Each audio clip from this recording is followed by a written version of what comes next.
Hi, hi everyone. So, as ma'am said, I'm Rajat Yadav. I secured rank 111 this year. So, यार ये चल जाता तो अच्छा रहता, बट ऐसी just a second.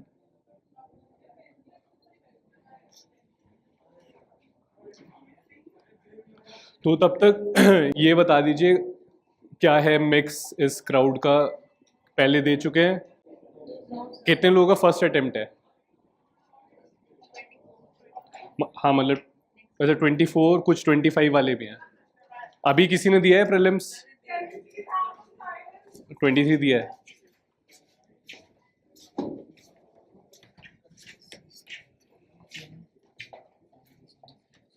First time है मेरा तो. हाँ तो ठीक है. तो फेयरली एक न्यू मिक्स है. अभी पूछता हूँ मैं प्रीलिम्स कैसा हुआ. तो पहले मैं अपने मार्क्स बता देता हूँ. एंड हिंदी में सब कंफर्टेबल है? लाइक कोई भी है जो नहीं है तो. हाँ. तो this was my third attempt.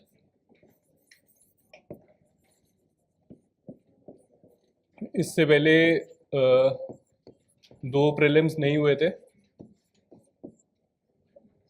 उसमें थे अराउंड 80 मार्क्स. GS1 में CSAT was okay. Then third prelims में 120 प्लस हैं अकॉर्डिंग टू आंसर कीज. अभी आया नहीं है फाइनल बिकॉज मेरा फॉरेस्ट भी था. तो उसका जब ये साइकिल ख़त्म होती है तब आता है. देन बाकी मेंस के मार्क्स बता देता हूँ. ऐसे is 141. This is almost like in top 5 जितना लोग बताते हैं. इसी ने बचाया है. बाकी GS1 is 100, GS2 is 120, GS3 is 88, GS4 is. My optional was PSIR 256 and personality test में 187. So, बहुत सारी there are a lot of topper talks which are going on and which are available even from the past. So I think मेरी approach ये रहेगी कि I will first ask you कि जो जो queries है हम starting से चलते हैं. जो जो आपकी queries है मैं लिखता जाऊँगा, then एक एक करके address करेंगे. ठीक है? I think this is a better approach. है ना? नहीं थोड़ा क्रोनोलॉजी में चलते हैं. तो पहले प्रीलिम्स तो सबका ही थोड़ा होगा कुछ क्वेश्चन. ठीक है. प्रीलिम्स में कुछ स्पेसिफिक भी पूछना है? स्पीड. ठीक है.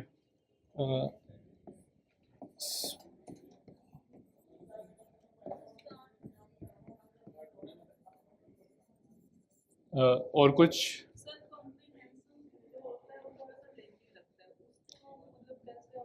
कॉम्प्रिहेंशन फ्रॉम CSAT और GS. Okay so CSAT strategy भी हो जाएगी अलग से. I am from IIT Delhi. I have done civil engineering from there. So science background की वजह से दिक्कत नहीं आई. But I have some things in mind specially for the comprehension part. Because आजकल तो IIT वालों को भी CSAT में दिक्कत आ रही है. So it is nothing like that. Yes, and we should treat this as an exam. The CSAT is not a test of your IQ. एक स्ट्रैटेजी फॉलो करोगे तो CSAT हमेशा क्लियर होगा. 80 तो आ ही जाएंगे. सो और कुछ प्रीलिम्स में? थोड़ा स्पीक अप.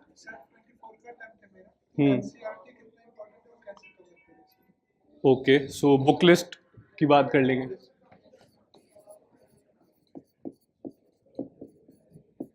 ज़्यादा इम्पोर्टेंट है नहीं वैसे, बताऊंगा.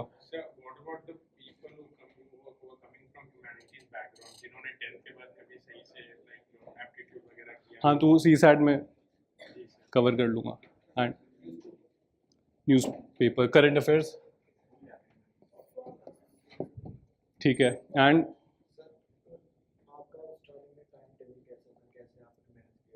ओके.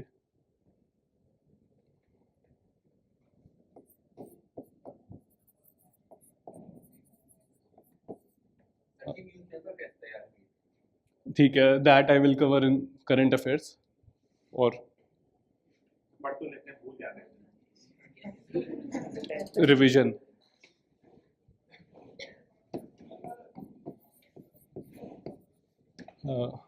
और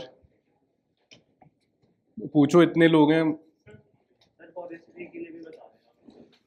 अच्छा, फॉरेस्ट वाले भी होंगे. ठीक है. मैं my optionals were forestry and geology. So usually थोड़ा टेक्निकल बैकग्राउंड वाले, मतलब टेक्निकल ऑप्शनल वाले लेते हैं, बट ये भी मैनेजेबल है. मैं I will tell you how. English medium. ठीक है, उस पर आते हैं. ऑप्शनल तो ठीक है. इसके अलावा प्रीलिम्स से हम मेंस पे आए.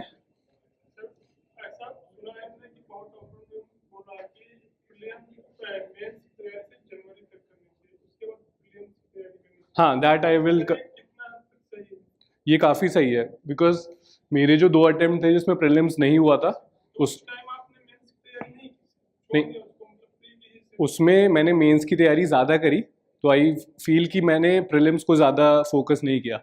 बट अभी जैसा प्रीलिम्स बन चुका है, उस पर प्रीलिम्स में हमें ज़्यादा फोकस करना चाहिए. And the kind of study we do for prelims अब तो डेप्थ मांगता है बिकॉज एलिमिनेशन ट्रिक्स अब तो हट गई है. तो अब डेप्थ में पढ़ना है. उतना ही डेप्थ में पढ़ना है जितना लोग इंटरव्यू में पढ़ते हैं, पर्सनैलिटी टेस्ट. तो जैसे मैं अगर एक एग्जांपल दूँ, मेरे कई दोस्त जिन्होंने अभी रिसेंटली इंटरव्यू दिया, मेरा 4th में को था, जिस 4th में को और जो लोग थे 6 लोग होते हैं. तो उनसे मैंने पूछा, they are scoring in GS1 in prelims around 100-105, just because पिछले 4 महीने से वो काफ़ी इन डेप्थ पढ़ रहे थे. ये अब वेट का थोड़ा गेम हट चुका है. सो ऐसी पढ़ाई अगर हम जनवरी से करें तो ये not just in prelims, this will come handy in mains to.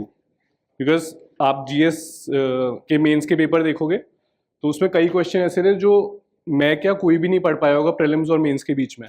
वो प्रीलिम्स की ही हमारी जो रिगरस रिविजन होती है वो उस समय याद आ जाता है. जैसे स्ट्रेट्स और इस्थमस का क्वेश्चन था, एंड एक दो और थे ऐसे जो GS1 में ही थे. बाकी अक्रॉस GS सब में आपको ऐसे क्वेश्चन मिलेंगे. तो that is the answer to your question कि प्रीलिम्स पे फोकस करेंगे. मैं बता भी दूंगा अभी. मेंस पे आ जाए.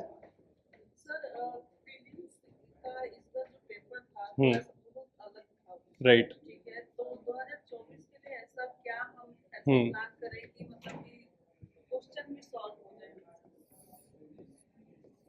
ठीक है. Changed pattern.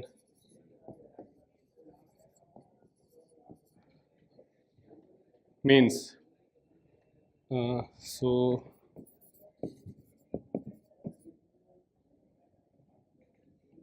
मेंस में सब्जेक्ट वाइज भी कर लेंगे.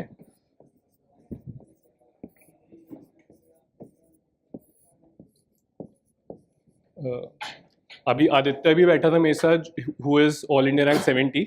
सो he will be taking the next session. तो उनकी जो GS 1, 2, 3, 4 की स्ट्रैटेजी होगी मैं तो बता ही दूंगा. पर उन्होंने भी जैसे अपना 3rd 4th ईयर कॉलेज के में स्टार्ट कर दिया था and he kept it simple. आपको उनकी भी सीखनी चाहिए और ज़्यादा ध्यान उस पर देना चाहिए. मैं तो बता ही दूंगा. मैं ऐसे पे फोकस करूंगा ज़्यादा because my score is good. तो उसमें शायद बिकॉज टाइम लिमिटेड ही है हमारे पास. थोड़ा PSIR कर लेंगे. How many people have PSIR? ठीक है. तो ब्रीफली टच कर लूँगा because others will feel left out. बाकी ऐसे ऑप्शनल थोड़ा सा बता दूंगा बाकी के लिए भी. Then personality test should we discuss और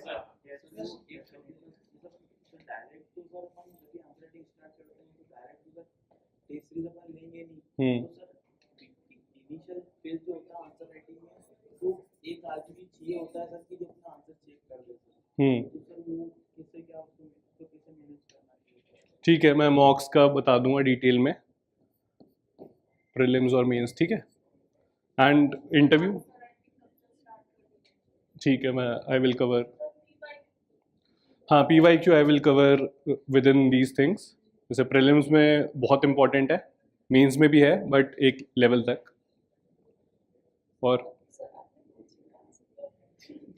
कोचिंग तो नहीं थी, थोड़ा अच्छा मैं जर्नी के बारे में बता दूंगा अपनी, ठीक है। डन, पर्सनालिटी टेस्ट रहने दे, कवर कर ले, कर ले, मतलब ज़्यादा रेलेवेंट है नहीं but may be for the future अगर ये रिकॉर्ड होके कहीं डले तो ठीक है।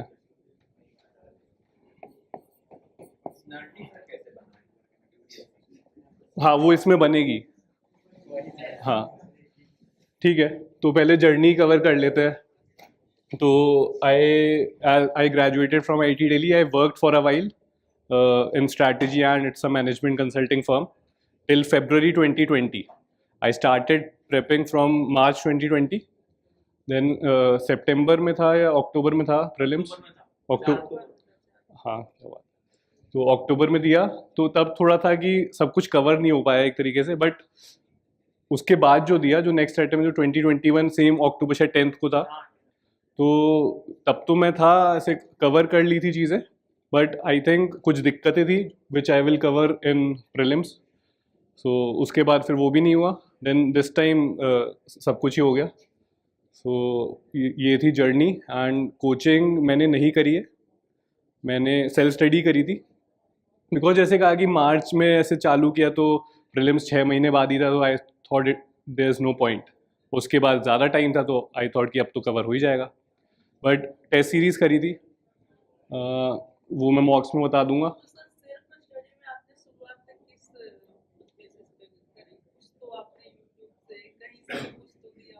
हाँ ऐसे ही ये वाली टॉक्स देखी, कुछ सीनियर्स थे जिनसे बात करके, हाँ राइट, वो उनसे बात करके चालू करते हैं। जैसे जो ऑल इंडिया रैंक 8 है Anirudh Yadav, we are from same hostel, same college, so वो ही वॉज अ मेजर पुश कि हमने ही मोटिवेटेड अस कि अच्छी फील्ड है, इसमें आ सकते हो।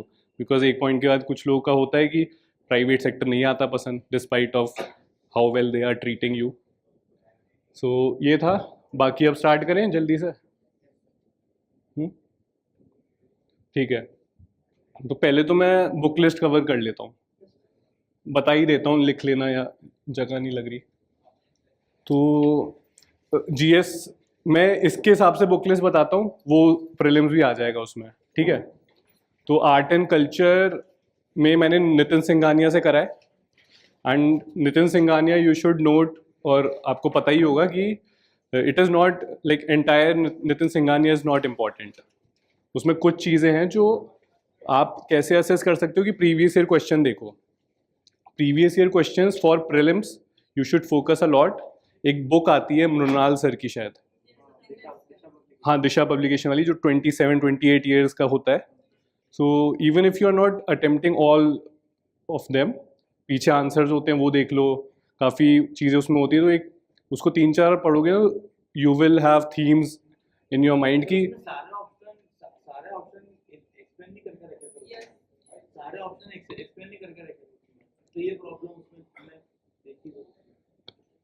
होता है तो थोड़ा खुद से भी कुछ, क्योंकि सर ने बताया था कि 1 to 4 के हिसाब से अपने को ऑप्शन देखना रहता है, तो एक ऑप्शन जो आंसर है उसका एक्सप्लेनेशन है, बाकी 3 का यही नहीं सर। बाकी 3 अगर लग रहे हैं कि वैसे हैं, जैसे आर्ट एंड कल्चर और एंशिएंट मिडिवल हिस्ट्री में काफ़ी ऐसे लोडेड ऑप्शन होते हैं। बाकी जैसे कुछ क्वेश्चन आए उसमें उपनिषद है कि from which Upanishad is this, so एक उपनिषद का नाम है लेकिन 3 और उपनिषद के नाम है जो तुम पहली बार सुन रहे हो।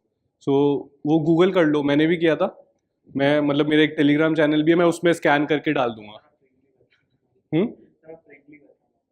फ्रैंकली, हाँ फ्रैंकली बता रहे हैं वो ऐसा होता है ना कि सब में ज़रूरत नहीं है, जैसे पॉलिटी का है तो उसमें ऑप्शंस एनालाइज करने की ज़रूरत नहीं है, बिकॉज वो ऑलरेडी आप कर रहे हो, लक्ष्मीकांत या जो भी कोचिंग के नोट्स हैं। लेकिन आर्ट एंड कल्चर और एंशिएंट मिडिवल बहुत ही लोडेड कॉन्सेप्ट्स हैं। मॉडर्न इंडियन हिस्ट्री में भी कुछ ऐसे क्वेश्चन लगेंगे कि भाई ये ऑप्शन स्पेक्ट्रम में नहीं है, या जो भी मेरे नोट्स हैं तो वो आप वहाँ पे गूगल करके, मैं तो ऐसे पेन मैं स्कैन करके डाल दूंगा कहीं भी, तो आप देख लेना कि वो फिर उसके ऐसे अलग से करके वहीं पे स्क्रिबल कर लेता था कि दिस इज दिस। वो काम उतना नहीं आता है, लेकिन वो जो प्रैक्टिस है, जो जब आप ये सब गूगल कर रहे हो और ये सब वो डाल रहे हो, तो काफ़ी कुछ पता चल जाता है। मॉक्स वॉक्स में भी पता चलेगा कि हाँ भाई, this practice is actually helping you. ठीक है। हाँ, बट वो नोट्स मेरे ख्याल से अपडेटेड नहीं है। The notes are from way back when he published the first edition. अब तो पता नहीं कितने एडिशन आ गए होंगे। सो बुक कर लो, एंड बुक में ऐसा होता है ना कि वो कुछ रेड में बोल्ड भी होता है, कुछ ऐसा होता है। हाँ, तो वो बोल्ड वोल्ड पे फोकस करो ज़्यादा। और बाकी आप लोग की तो कोचिंग ही है, तो जो कोचिंग वाले लोग हैं उनको जो टीचर कह रहे हैं ना वही करना चाहिए। अगर टीचर ने कहा है कि ये चैप्टर्स कर लो नितिन सिंघानिया से, तो जैसे मेरे फ्रेंड्स है जो करते थे, तो उनका यही अप्रोच रहती थी। मैंने उससे किया, लेकिन जो कोच जैसे टीचर्स हैं आपके, वो तो वही चीज़ें बता रहे हैं एक तरीके से, थोड़ा एन लिंक करके। तो जो वो कह रहे हैं वो करो, लेकिन मेरा अगर कोई किसी को पढ़ना ही है, वो ऐसे फोकस करे आर्किटेक्चर पे, पेंटिंग्स पे। म्यूज़िक डांस पे भी इतना नहीं करना है, बिकॉज आप देखोगे तो इतने नहीं आते क्वेश्चंस। सबसे इम्पोर्टेंट आर्किटेक्चर है प्रीलिम्स पॉइंट ऑफ व्यू से, then paintings, philosophies, Buddhism, Jainism और भक्ति, सूफी। बाकी तो मतलब इट इज़ एंडलेस ऐसे क्वेश्चन। जैसे लास्ट ईयर जब हमने दिया था, पता नहीं क्या क्या आया था, सारा छोड़ा था लाइन से, तो ऐसा भी हो जाता है। तो बेसिक अप्रोच ये होती है ना कि सब कहते ही हैं कि कीप योर रिसोर्सेज लिमिटेड। मतलब प्रीवियस ईयर क्वेश्चन एनालाइज करने का भी ये पॉइंट नहीं है कि लास्ट ईयर कुछ ऐसा आ गया तो हम वो पढ़ने लगे इस बार। प्रीवियस ईयर क्वेश्चन का पॉइंट है कि पूरा हमने देखा पीछे तक, उसकी थीम्स देखी, किस तरीके के क्वेश्चन आते हैं। कुछ ऐसे जो एनॉमलीज होती हैं कहीं से भी पूछ लिया, उसके लिए अब आपको वो नहीं करना है ना, ऑप्शनल की बुक नहीं पढ़नी किसी हिस्ट्री ऑप्शनल की। हाँ हाँ हाँ, तो ऐसा जैसे बुद्धिज़्म तो बहुत बार पूछते हैं। सिमिलरली भक्ति, सूफी, आर्किटेक्चर में कुछ कुछ आ ही जाता है। एंड ये मतलब ऐसा भी नहीं कि फिर बस पिन पॉइंट करके पढ़ें, ये सारा एक बार पढ़ ही लेना चाहिए, वो मेंस में काम आता है ना। मतलब सेक्लूडेड तो नहीं है पढ़ाई, आगे भी काम आएगा। ये हो गया आर्ट एंड कल्चर का। Ancient medieval I studied from Tamil Nadu text book, class 11th की जो होती है। तो वो आप देख लो कि अपना कोचिंग नोट्स, तो क्योंकि वो तो बहुत ही ऐसा सब्जेक्ट कि मतलब उसमें जो जैसे गुप्ता एज हो गई, चोला एज हो गई, इसके अलावा ये बेसिक्स कर लो आप, उसमें भी कुछ भी आ सकता है, तो ज़्यादा उधर नहीं जाना है।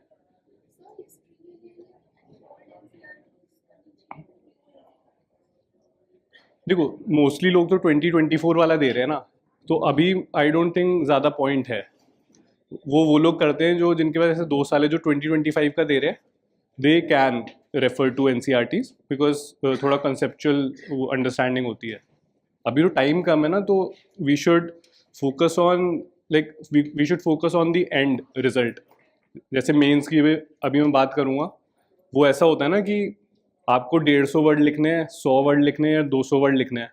फ़र्क उसको नहीं पता ना एग्जामिनर को आपने क्या क्या पढ़ा है। आप 6 NCERT पढ़ के आए हो, आपके कंसेप्ट कितने अच्छे हैं, अच्छे तो होने ही चाहिए, लेकिन इतने अच्छे होने चाहिए कि आप 100 वर्ड लिख दो, 150 वर्ड लिख दो, 200 वर्ड लिख दो, बाकी ज़्यादा मतलब नहीं है। तो अक्रॉस वो पढ़ना ही है पूरा, ऐसा नहीं कि NCERTs पढ़ रहे हैं। जैसे ज्योग्राफी में भी कुछ लोग कहते हैं कि 6 से 12 की पढ़ो, बट इट इज़ एडवाइजेबल कि 11-12 की कर लो। बाकी मॉक्स देते हैं ना हम, तो ऐसा कुछ होता है जो मान लो 7th के NCERT का अच्छा क्वेश्चन वो मॉक में मिल जाएगा किसी, वो सीधा वहाँ से उठा लेंगे। तो ये हो गया एंशिएंट मिडीवल। फिर मॉडर्न इंडियन हिस्ट्री स्पेक्ट्रम, वो तो बहुत सिंपल सब्जेक्ट है, कहीं से भी पढ़ लो, बस बार बार पढ़ना है क्योंकि it is a bit factual.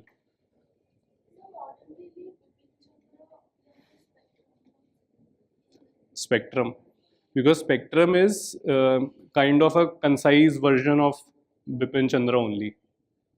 तो स्पेक्ट्रम अच्छा है, इवन मेंस में भी काम आता है वो, बिकॉज मेंस हाँ सफिशिएंट रहती है।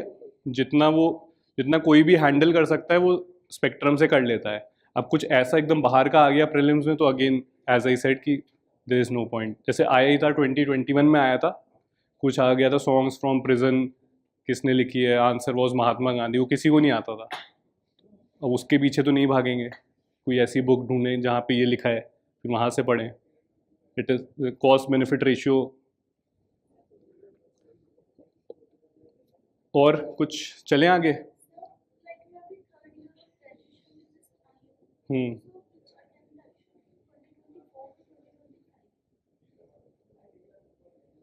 तो मतलब 4 ईयर ग्रेजुएशन है, 3 ईयर्स है। मतलब it is up to you, you can even like अभी आदित्य आएगा, he even started in his 3rd year.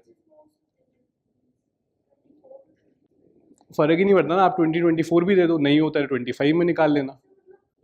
आपको फर्स्ट अटेम्प्ट टॉप। हाँ, व्हाट इज़ योर ऑप्शनल? कितना पड़ा है? I think it is doable. कुछ लोग होते हैं जिनका जैसे मैकेनिकल इंजीनियरिंग है या इलेक्ट्रिकल इंजीनियरिंग है, जो बहुत बड़े बड़े ऑप्शनल हैं, वो ऐसा करते हैं। बट अब ट्राई करके देखो, बिकॉज वो होता है ना, कोई लॉ है, पार्किंसंस लॉ या कुछ है कि टाइम एक्सपैंड्स। अभी लगेगा कि 2 साल बाद देना है तो उतनी इफेक्टिव पढ़ाई नहीं हो पाएगी। अभी फिर भी अगर सोचो ये 2024 देना है तो एक पढ़ाई तो अच्छी हो जाएगी वो।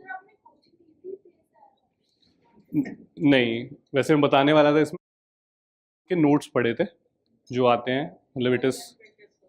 हाँ हाँ, वो बिकॉज क्लास नोट्स ही होते हैं, हैंड रिटन टाइप। एंड फिर वो खुद से उसके मैंने बना लिए थे, थोड़ा अपना वैल्यू एडिशन कर लिया था। इसके जो टॉपर नोट्स भी होते हैं, तो जैसे अभी तो रैंक 1 भी शायद PSIR की है, तो ये लोग जो अगर, हाँ, इनके नोट्स मिलते हैं तो उठा लेना सीधा, बिकॉज उन्होंने भी से बनाया है। सो इसमें वो नहीं होगा कि किसी थर्ड पर्सन के नोट्स पढ़ने में थोड़ा अजीब लगता है, यहाँ नहीं लगता। मैंने भी उत्कर्ष द्विवेदी सर जो रैंक 5 थे पिछले साल, उनके नोट्स से काफ़ी पढ़ा था, क्योंकि नोट्स हमारे सिमिलर ही थे, बिकॉज उसका सोर्स सेम था। तो ऐसा था। तो ये था, क्रैश कोर्स किया था, बाकी जो होता है प्रीलिम्स और मेंस के बीच में वो कर सकते हो। हम्म हम्म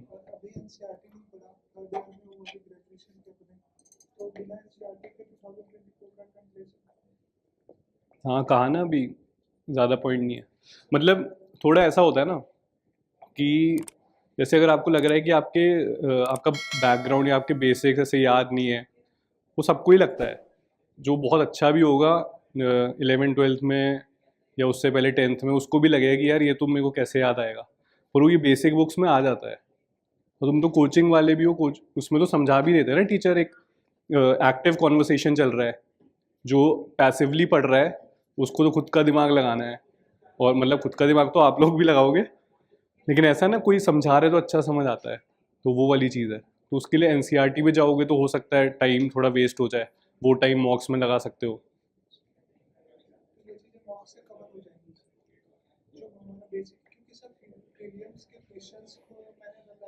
हम्म हाँ, होता ही है। ऐसा कोई एग्जांपल बता सकते हो अभी, जैसे जिससे मैं समझ।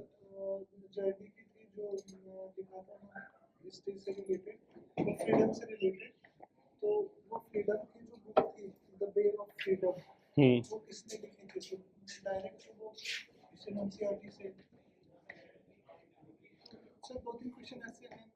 हाँ, ये देखो हिस्ट्री का ही है ये, है ना।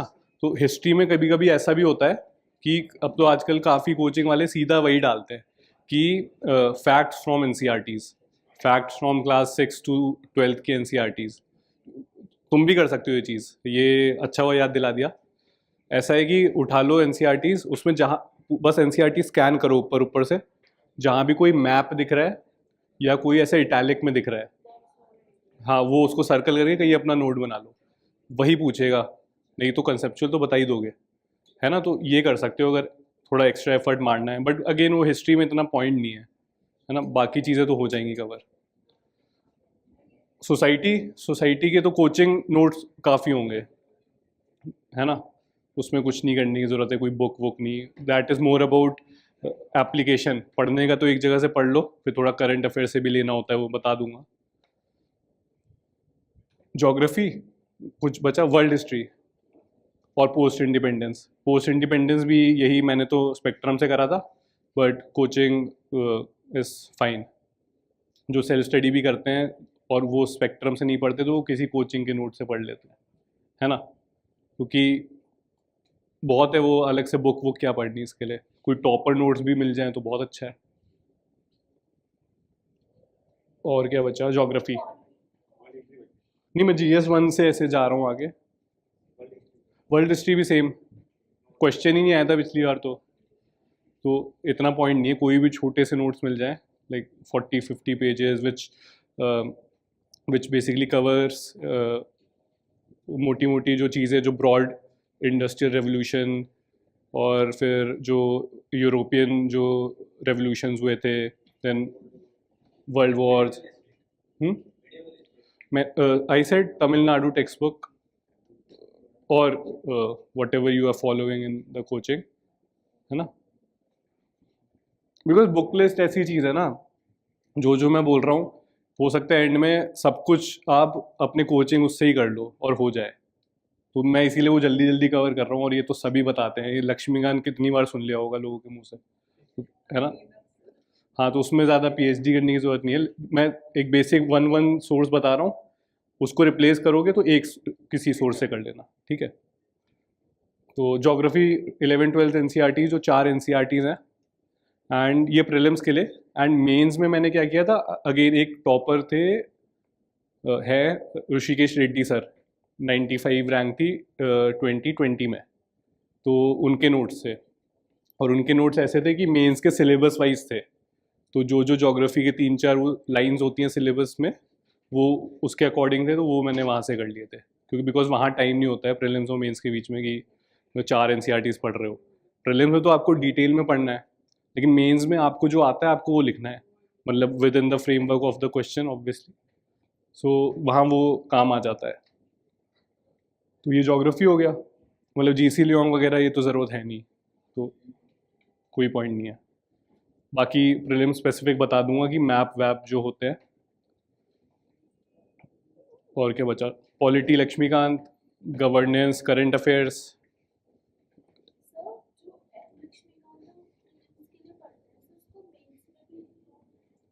कम है, बिकॉज मेंस में आप सिलेबस वाइज पढ़ो, जो भी 8 या 10 लाइंस है सिलेबस की उसके अकॉर्डिंग करो। वहाँ मैंने, हाँ, मोर देन सफिशिएंट। मैंने वो किया था एक आतिश माथुर सर का नाम सुना है? अच्छा अच्छा अच्छा, वही पढ़ाते हैं पॉलिटी, फिर तो कुछ करने की ज़रूरत ही नहीं है।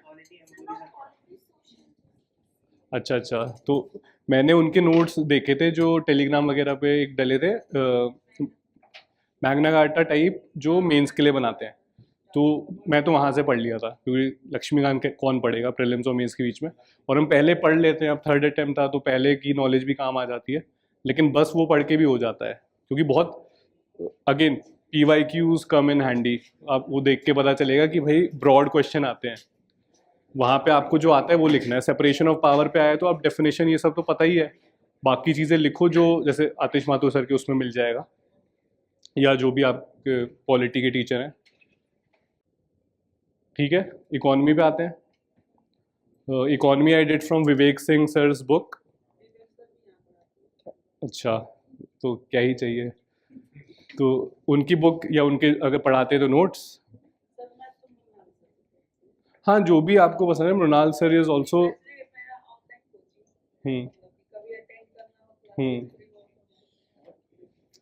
अगेन ये एक कोई सोर्स उठा लो, मृणाल सर, विवेक सर और सम अदर सर, उनकी बस वो कंसाइज होना चाहिए, ऐसा नहीं कि बहुत सारा हो।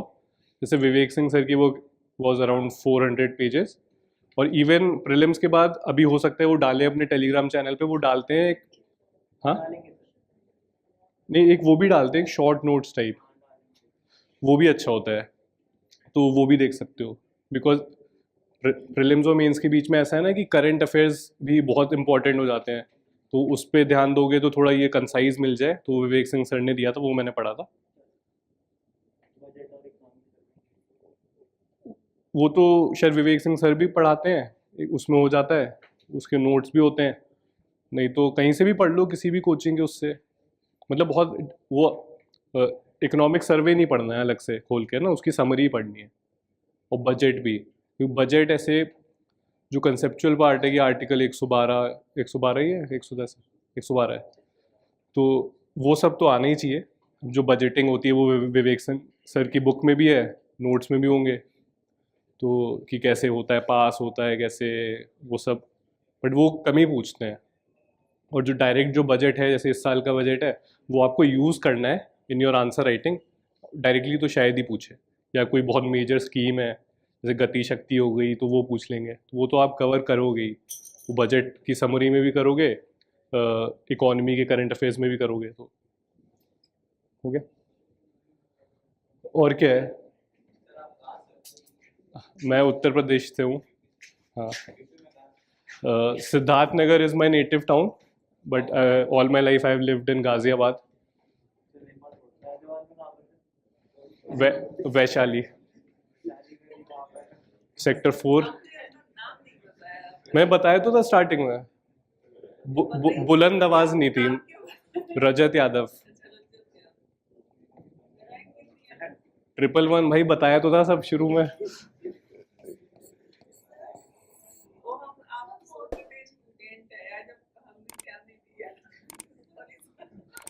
नहीं, फिर भी चलो इज्जत दे दी, बड़ी बात है, थैंक यू।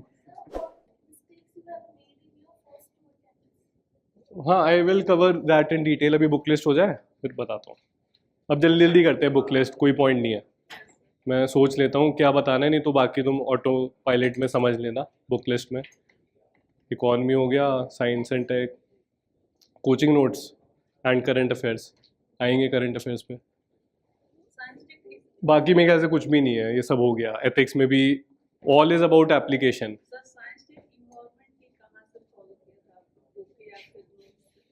मैंने नोट्स करे थे, मेरी एक फ्रेंड की कोचिंग थी तो उससे हेल्प लेके लेक्चर देखे थे, बिकॉज प्रीलिम्स के लिए तो स्पेशली स्टैटिक हो जाता है कवर, बाकी मेंस तो इज एनवायरनमेंट और साइंस एक दोनों में या कोई भी कंपाइलेशन पढ़ सकते हो। ठीक है, अब आते हैं फाइनल उस पर। ठीक है, PSIR भी पता ही है, जो भी लोग हैं कि नोट्स पढ़ने मैम के या क्लास जा रहे हो तो।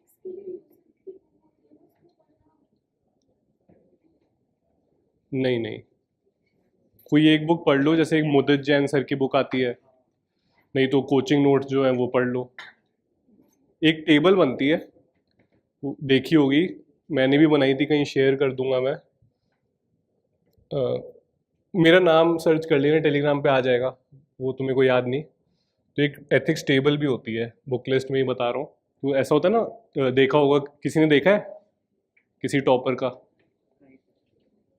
हाँ, तो बहुत सिंपल सी चीज़ है, वो एंड में काम आती है। आप टेबल बनाओ, पहला कॉलम वैल्यूज़, तो उसमें सब कंपैशन, इंटेग्रिटी, जो भी फाउंडेशनल वैल्यूज़ है, या फिर जो भी और भी वैल्यूज़ हैं, तो कुछ ऐसे 50 वैल्यूज़ की टेबल बन जाएगी। पहला कॉलम वो, दूसरे में एग्जाम्पल, तो real life example third person का, फिर एक में खुद का एग्जाम्पल, बिकॉज प्रीवियस ईयर में आ रखा है कि आपने कब किया ऐसा कुछ, तो वो डाल दो। ये तीसरा कॉलम हो गया। चौथे में कुछ कोड डाल दो, वो कोड्स बहुत काम आते हैं, बिकॉज एथिक्स का जो पेपर है एंड में होता है, मतलब ऐसे हुआ फिर ये हुआ, फिर तब तक तो एकदम हाथ वाथ भी थक जाता है, और मेंटली भी तुम काफ़ी यू गेट टायर्ड। तो काफ़ी वहाँ पे पहले से अगर चीज़ें रिवाइज हो कि कोड्स पता है, तो जल्दी जल्दी कंक्लूजन लिख सकते हो। तो ये टेबल बहुत अच्छी होती है। काफ़ी लोग, शुभम कुमार सर थे जो AIR 1 थे, उन्होंने भी बनाई थी, बहुत लोग बनाते हैं, बढ़िया होती है। तो ये हो गया एथिक्स में, ज़्यादा ज़रूरी ये वाला पार्ट है, बाकी कोई भी नोट्स हैं, कोई भी बुक है। चलो, ख़त्म हुआ भाई, जर्नी भी बता दी। टाइम टेबल तो क्या ही है, पहले घर पे ही पढ़ रहा था, अभी भी घर से ही पढ़ रहा था वैसे तो। शेड्यूलिंग ऐसा कुछ वो है नहीं, मतलब बहुत ऐसी चीज़ होती है ना, डेली 10 घंटे तो नहीं पढ़ सकते। तो मेरा ये रहता था कि एग्ज़ाम से पहले 40 दिन, प्रीलिम्स से पहले 40 दिन, मेंस में तो चलो हर दिन ही पढ़ते हैं, उसमें आपको कर देना है कि 10-10 घंटे पढ़ लो। लेकिन उससे पहले आप 8 घंटे भी पढ़ रहे हो या 7 घंटे भी पढ़ रहे हो कुछ दिन, बाकी टाइम आपका है, आप उसमें चिल मारो, जो भी करना है करो, लेकिन वो डेली ऐसे 6-7 घंटे देने चाहिए मेरे हिसाब से। और बाकी तो यही था, टाइम टेबल तो ऐसा कुछ नहीं था। और मतलब बताने को तो बता सकता हूँ, लेकिन वो ऐसा होगा, वी शुड बी रियलिस्टिक ना, कोई नहीं पढ़ पाता daily 10। Consistency is not about studying 10 hours daily, it is about 10 hours, 2 hours, 3 hours, ये कंसिस्टेंसी होती है। ये टाइम कितना हो गया अभी, मुझे क्या पता, बोलते हुए कितना टाइम हो गया? हाँ तो थोड़ा ना जल्दी करते हैं, मैं ये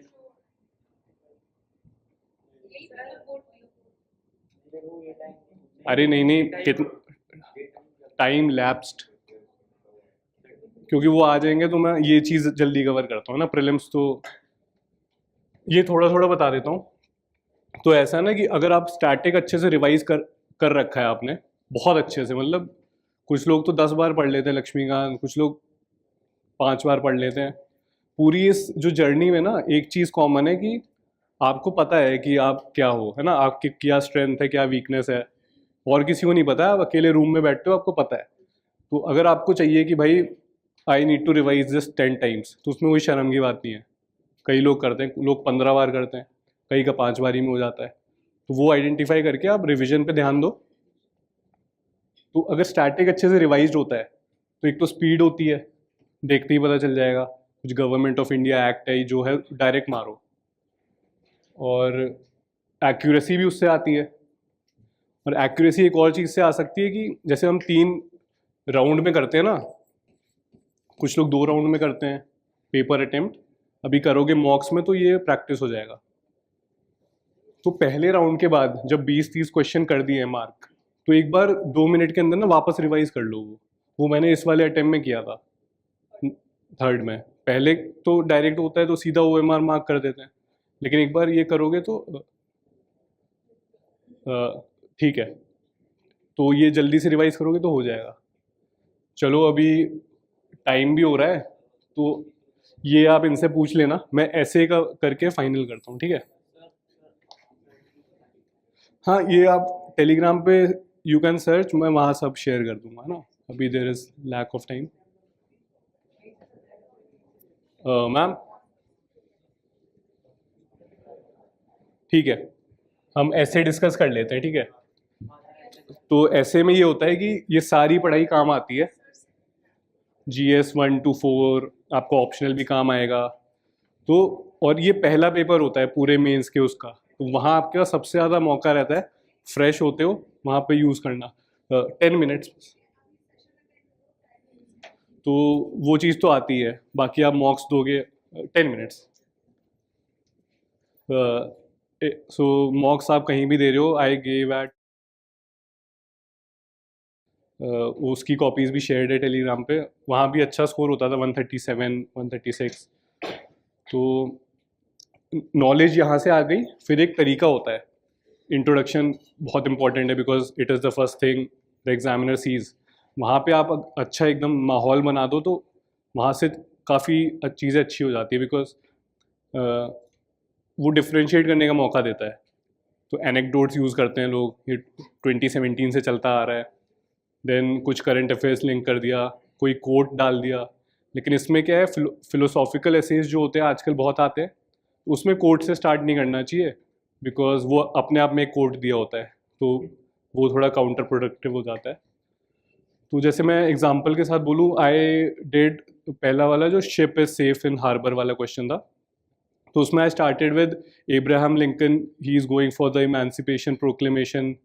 वर्ल्ड हिस्ट्री यहाँ यूज़ हो गई, क्वेश्चन तो आया नहीं था GS 1 में, अच्छा हुआ। तो वो डाला, फिर his wife is saying same line. Thesis establish करनी है, जो क्वेश्चन है ना वो आपकी मेगा थीसिस होती है। तो his wife said a ship is safe in harbour, ये कि प्रेसिडेंट हो, सेफ रहो, कंफर्ट जोन के बाहर मत जाओ।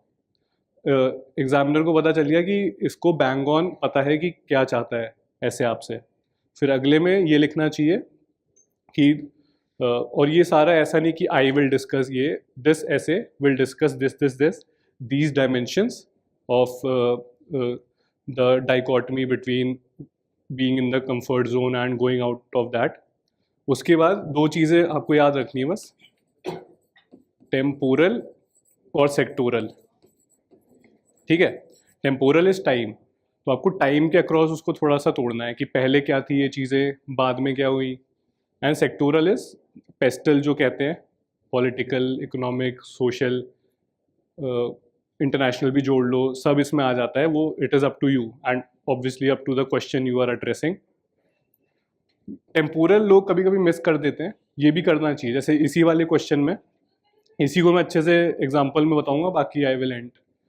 सो इसमें आगे मैंने क्या किया कि थोड़ा लिटरल भी मीनिंग समझा दिया कि जैसे सर फ्रांसिस ड्रेक जो पहले बंदे थे to move across the earth, शायद या ऐसा कुछ, तो मैंने वो लिखा कि sir Francis Drake set out for his voyage, if he hadn't done that काफ़ी चीज़ें एक्सप्लोर ही नहीं हो पाती, इतना कुछ एक्सप्लोरेशन हुआ नहीं होता।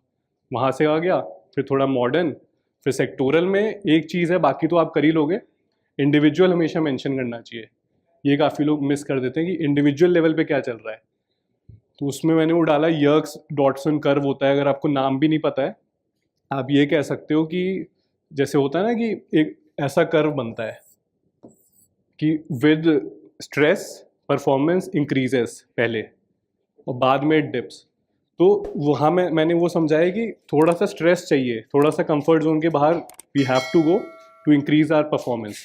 वो मैंने इंडिविजुअल वाला कवर करा।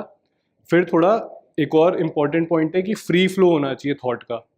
इंडिविजुअल से आप सोसाइटी में आ जाओ, फिर सोसाइटी से सोशल पॉलिसी टाइप कुछ में आ जाओ, सीधा पॉलिटी में मत आओ। Then we go to polity, then economic policies, then pure economy like business. मैंने वहाँ इलॉन मस्क वगैरह लिखा था, वो आप कुछ भी लिख सकते हो। फिर उसके बाद इंटरनेशनल, है ना, इंटरनेशनल भी ज़रूरी है कि, एंड ये सारे में आपको कनेक्टिंग लाइंस वगैरह लिखनी है। अभी due to paucity of time मैं जल्दी जल्दी कर रहा हूँ, मेरी कॉपीज़ में सब आपको सही से दिख जाएगा, है ना। कहीं भी जैसे पॉलिटी से आप उस पर आ रहे हो, इकोनॉमी पे थोड़ा लिखो कि similar applies in economy, economic realm और कुछ भी। और लास्टली बस ऐसा है कि काउंटर आर्ग्यूमेंट भी देने चाहिए, है ना। उसमें मैंने ये लिख दिया था कि ज़रूरी नहीं कि हर बार आप कंफर्ट जोन के बाहर जाओ, कभी कभी आपको थोड़ा कैलकुलेटिव भी होना होता है। तो ये ऐसा हो, जो ये काफ़ी लोग मिस कर देते हैं, ये दो तीन चीज़ें, बाकी तो सबको सब पता है। ये होगा ना तो कोई भी एग्जामिनर हो उसको अच्छा ही लगेगा ऐसे, है ना। सो आई विल एंड हेयर, ठीक है। I hope you learn something. हाँ, इसके ये तो छोटा है सब्जेक्ट, तो एक बुक आती है मणिकंदन एंड प्रभु, उससे कर लो, या किसी टॉपर के नोट्स। अपूर्व दीक्षित सर हैं जिनकी AIR 6 या कुछ आई थी 2 साल पहले, उनके नोट से पढ़ा था मैंने, तो दोनों चीज़ें वहीं से। नहीं, बिकॉज उस बीच कोई भी नहीं पढ़ रहा होता है, इसके मेंस और फॉरेस्ट के मेंस के बीच में, तो वहाँ आप आराम से कर सकते हो। और वहाँ पे तो उसका करिकुलम देखोगे तो इंग्लिश के मार्क्स भी काउंट होते हैं, तो आप इंग्लिश पे डबल डाउन करो एफर्ट्स अपने। इंग्लिश और GS आपको ऊपर ले जाएगा, इधर थोड़ा बहुत गड़बड़ हो सकती है, ठीक है। Thank you. बाकी आदित्य आ रहा है, उससे कुछ बचा हुआ पूछ लेना। हाँ, it was my first. Thank you.